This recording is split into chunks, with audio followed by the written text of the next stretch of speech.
Well, this player is definitely one of the best chess players in the entire world. As you can see, he is 3,200. And I actually have two games against 3,000 rank players to show you guys. Now, this one started with D4. He's a Grandmaster. I'm sure you guys know who Bortnik is. He has beaten Hikaru, Magnus, all of those guys. I played Knight F6. He plays Knight C3. And then after I play D5, he plays Bishop to F4.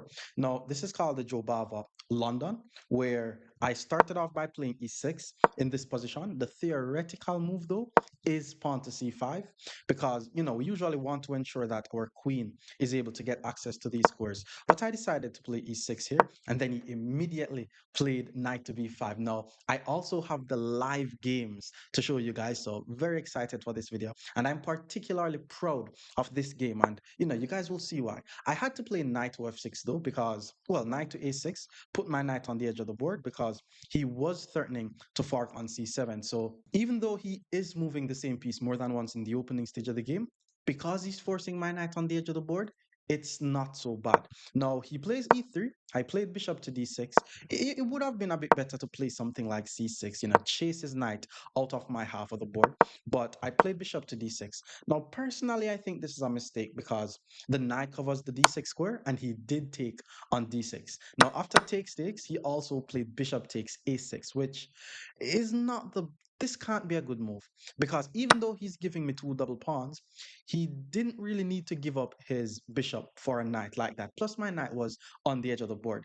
But this is how the game continued. He played knight to f3, and then I simply castled my king, and then he castled his king. So if you look on this position, it's completely equal. It's very hard to lose this playing with the black pieces. So I played bishop to b7. I'm just developing my bishop. I can't put the bishop here because then I'm going to lose this pawn.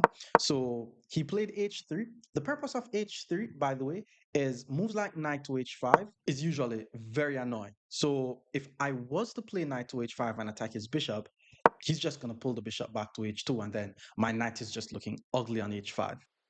With that being said, after h3, I decided to play rook to c8. Very logical move. Have a look on the evaluation bar. Rooks needs to go on open file, and then he plays c3. He's basically saying, okay, if I'm going to put my rook on an open file, he wants me to point it towards a pawn chain. Usually, if your rook or your bishop or your queen, if it's pointing towards a pawn chain, it's not the most active. So now I decided to play knight to e4, which is also a good move. Like I'm putting my piece on his half of the board. All my pieces are pretty decently placed here. My bishop is pointing towards my own pawn, so I need to fix this bishop, but you're going to see how I fix the bishop eventually. So he decided to play queen to b6 in this position. Now, queen to b6 is attacking my bishop, so I have to react to it. And I decided to play, well, I played queen to b6. He played queen to b3. And then he played queen to a3. So for one, the reason why he played queen to a3 is one, he don't want to trade the queens off the board because he's rated 3,200. The more pieces he traded off the board, the easier the end game is going to be for me. And he didn't want that. And queen to a3, it also applies pressure to my weak d6 pawn. Now, luckily, I am guarding the pawn twice, so he still does not have any advantage here. And I also just played the move rook to d8, so my d6 pawn is heavily guarded and black is doing fine. Now, white played rook to d1 in this position. Not 100% sure what that did. And then I played bishop to c6. Now, if you could see the reason why I played bishop to c6, keep in mind that you don't necessarily want to have your pieces pointing towards your pawns, especially your long range pieces. So the bishop is not really active here. And that's why I played bishop to c6. Now it has something doing, but ultimately, I actually want my bishop on b5. Now the bishop is going to be on a better diagonal. So Bortnik played knight to d2 in this position. Pretty logical move. I mean, my knight is the only piece on his half of the board. He's trying to neutralize my knight. I did take the knight, and then after he takes back, I pull the bishop back to e8. Now, bishop e8 is actually a very nice move here. In fact, bishop to e8 is the best move. Now, bishop to b5 is also pretty strong. That's also a very nice move. But I just pulled the bishop back to d8 just to ensure that d6 is heavily guarded, and my bishop is always covering this diagonal, and I can always put my bishop on b5 whenever I want. Now, again, just have a look on the evaluation bar. This is why I said I'm proud of this game. He plays rook to c1, and then I played h6. Now, you can get away with moves like h6 if all your pieces are doing something. And I personally personally think all my pieces are doing something, which is why the position is drawn, especially the opposite colored bishop. Whenever it's opposite colored bishop, it's very, very likely that the game is going to be a draw. So he decided to play pawn to b3, which is not, it's not a bad move, but he is weakening his pawn on c3. But because he's 3,000, he has to start taking some risk if he wants to win this game. So I played bishop to b5 finally, because I do not want him to play c4. But then he plays rook to c2. He's doubling up his rook behind his own pawn because he really wants to play pawn to c4. And then now I'm looking on the position. I just pulled my bishop back because I thought pawn to c4 was coming. But now that I'm looking on the position, just putting my bishop on d3 is just such a nice move because it attacks his rook. If he moves the rook, then c4 becomes a bit harder for him. And then I could pull the bishop back to b5. And hey, this would be a drawn position. But I pulled the bishop back to e8. This is the first real inaccurate move that I played. If you look on the evaluation, it's still drawn. He doesn't have a +1 advantage, but it's 0.87. So he finally decided to play c4. I took, he took, and then I played rook to c6. Now, rook to c6 was actually a blunder. They're saying that I'm completely losing here, which is crazy because he did play c5, but all I did was the takes, and then after rook takes, I just play rook over, and the position is equal again. So I'm seeing what Stockfish is seeing, but I guess he could have played rook to b2 in this position. Oh my lord. Rook to b2 and my queen has nowhere to go. That's kind of crazy. That's crazy. He didn't see it. I didn't see it. He traded. I played rook to c8, and the game is completely dead drawn. Takes, takes, takes, queen takes. It's dead drawn. There's nothing white could do in this position to win, unless black wants whites to win. So he plays queen to e7. He has to play attacking move. He has to try to put pieces on my half of the board. But my bishop is already guarded here, but he is actually trying to attack my pawn on a7. But as I'm saying, it's just hard for black to lose this. I just played queen back to d7 in this position, and if he trades the queen, it's completely drawn. He can't trade the queen, so he has to keep the queens on the board. He plays queen to c5, and then I played queen to b7. Now, I'm just trying to keep up the time, just moving the pieces. He plays king to h2, and this is what grandmasters do. Like, look at a move like king to h2. It's like, it doesn't really do anything. But they just play moves like these just so that way you could make a blunder. And then I played pawn to g5. You see how bad I am at chess? You see how bad I am at chess? Because pawn to g5 is like, the only way you lose this game is if you expose your king. And I exposed my king. Now, my dark squares are weak, and he's the only one with a dark squared bishop. All I needed to do in this position is just move my bishop, move my queen, also play king to h7. But after I play g5, he plays bishop e5, obviously, because my dark squares are weak, and it's still drawn because it's not really hard to defend against this. But I played bishop to c6. He played f3, and then I pulled the bishop back to e8. I guess I thought the position was still drawn, but my king is just an issue. Here, he plays queen to d6. I played queen to c6. I should have actually played queen to d7, but I didn't want to lose this pawn. So I played queen to c6, and my fellow viewers, have a look on the evaluation bar. All of a sudden, the evaluation bar just drops because he plays queen to e7, and I can't really prevent queen to f6. Queen to d7, queen to f6. I'm going to get checkmate on g7. Like, there's nothing I could do to not get checkmate on g7. So I basically lost the game. I moved the king, he checks, he check again, the bishop checks, and I basically got checkmated. The next game, though, I play against a 3,000 rated opponent. I got the best position. Like, that video, I actually posted the reel, and the reel got like over 100K views. So I'm actually going to review the game because everybody wanted me to review the game. So if you haven't clicked off the video as yet, let me show you how the game went against Mr. 3000. So turns out I did not turn on my mic for this game. So this is how the game went though. This was when I developed my bishop. He took the knight. I was just trying to play fast here. I got my rook on the file. I got my knight in the game. Went for the queen trade. He didn't do it. But as you can see, I'm just getting my pieces in the game. Very, very confident in this position, because I'm saying, hey, I'm not losing. And this was when he doubled up his rook on the file. And I pulled my bishop. I shouldn't have done that. And he pushed. This was where he could have chopped my queen. He missed it. And this is just drawn. Like, if you look on the position, it's just drawn. And I'm smiling because I'm like, yo, I'm not losing this. But I played g5. Very stupid move, pushing pawns on the side that my king is on. And then, as you can see, he has the dark squared bishop, so he's just playing on the dark squares. And then now I'm like, oh no, he tricked me. And then there's just nothing I could do here. Like, I have to move the king, and no, I just got mated. This game I'm playing with white. This guy is one of the best players in Iran, one of the best players in the world. I mean, his rating is 3,000. I started off by playing e4, and look at the position that I got. So Scandinavian defense takes, knight c3, hit the queen. The queen has to move. He pulls the queen back to d8, hit him with knight to f3, just developing my pieces. He plays knight f6, and then I play d4. So I'm playing pretty principled chess here. He plays knight c6, and then I play bishop to b5. Keep looking on the evaluation bar. I'm doing pretty fine. And then he plays bishop to d7. Now, after bishop to d7, I played d5. I'm going aggressive. Like the computer wanted me to just castle my king first, but I like to attack them. So he pulled his knight back to b8, and I felt super confident here because the guy's knight is undeveloped. Now I took, which I didn't have to do. Like I probably should have just played bishop to f4 because now that I take, I'm basically helping him to develop his knight. So takes, castle the king, and then he plays pawn to g6. Now, keep an eye on this g6 move.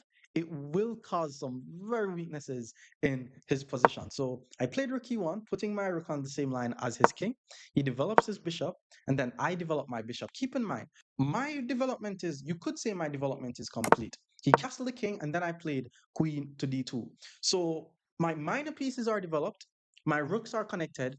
I'm doing fine here. He plays a6, which is a weird move. I guess he wanted to play b5, but his pieces are actually, well, not his pieces, but his major pieces are actually slightly tied down. Especially since if he moves one of these pawns, my pawn is just going to take it. So I got my other rook in the game. If you guys notice how I'm playing, I really did not move any other pawns except my central pawn. So I actually didn't waste any time here. All my pieces are active.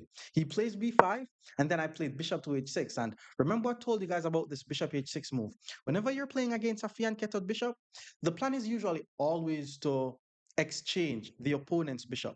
Because if you're able to exchange the bishop, then your opponent is just going to be left with dark square weaknesses. And it happened perfectly in this game. So knight b6 was played.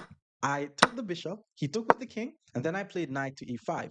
Now, knight e5, I'm already applying a lot of pressure to this c6 square. I want to play knight c6, hit the queen, win the pawn on e7. So he played queen to d6, and then I played queen to f4. Now, have a look on what's about to happen. Now, everybody, let me just show you guys first. So he took, I took, he took. Now his knight is pinned, right? His knight has nowhere to go.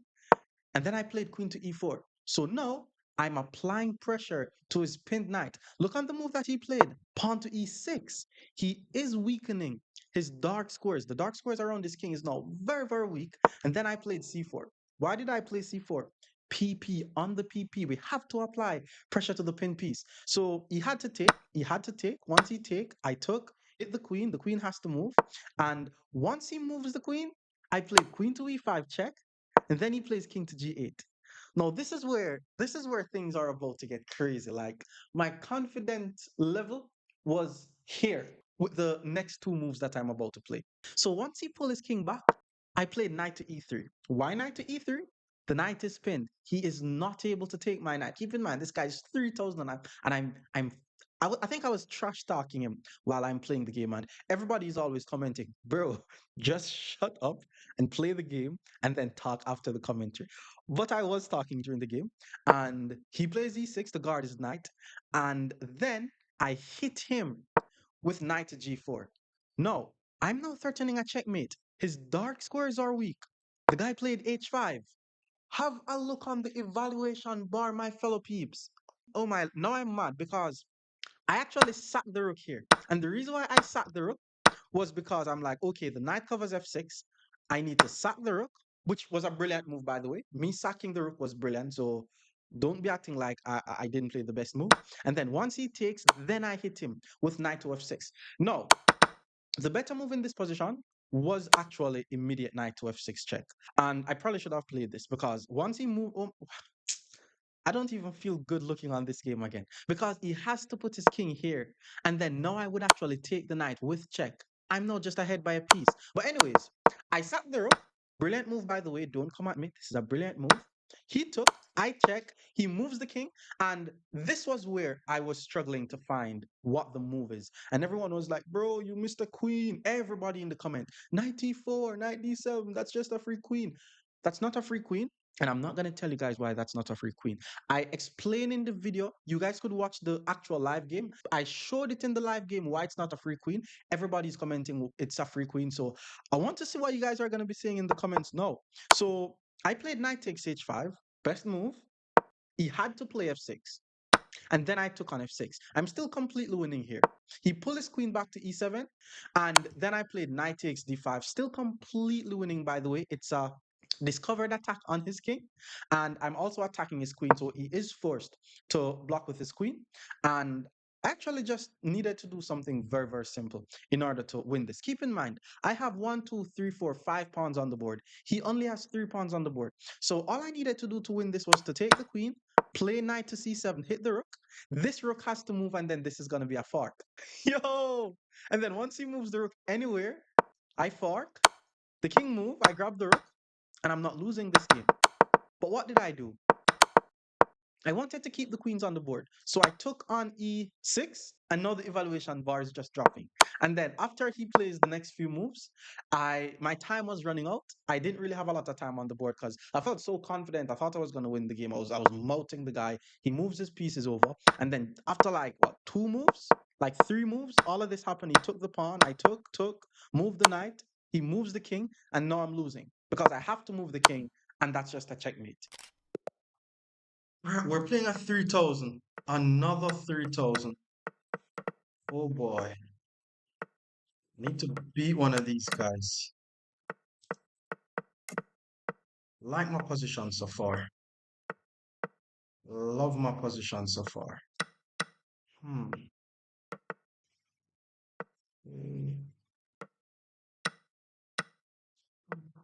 No, it's tricky. No, it's very tricky. Too tricky. It's crazy now. It's crazy now. Is this GG's, Mr.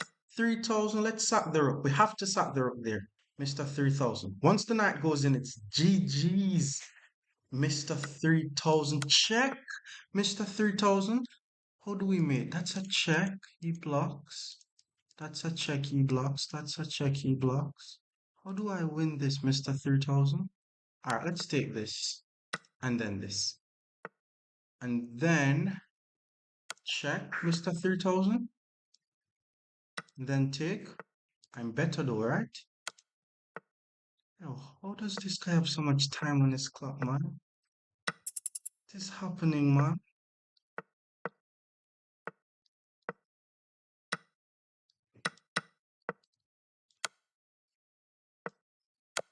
Oh, Mr. 3,000.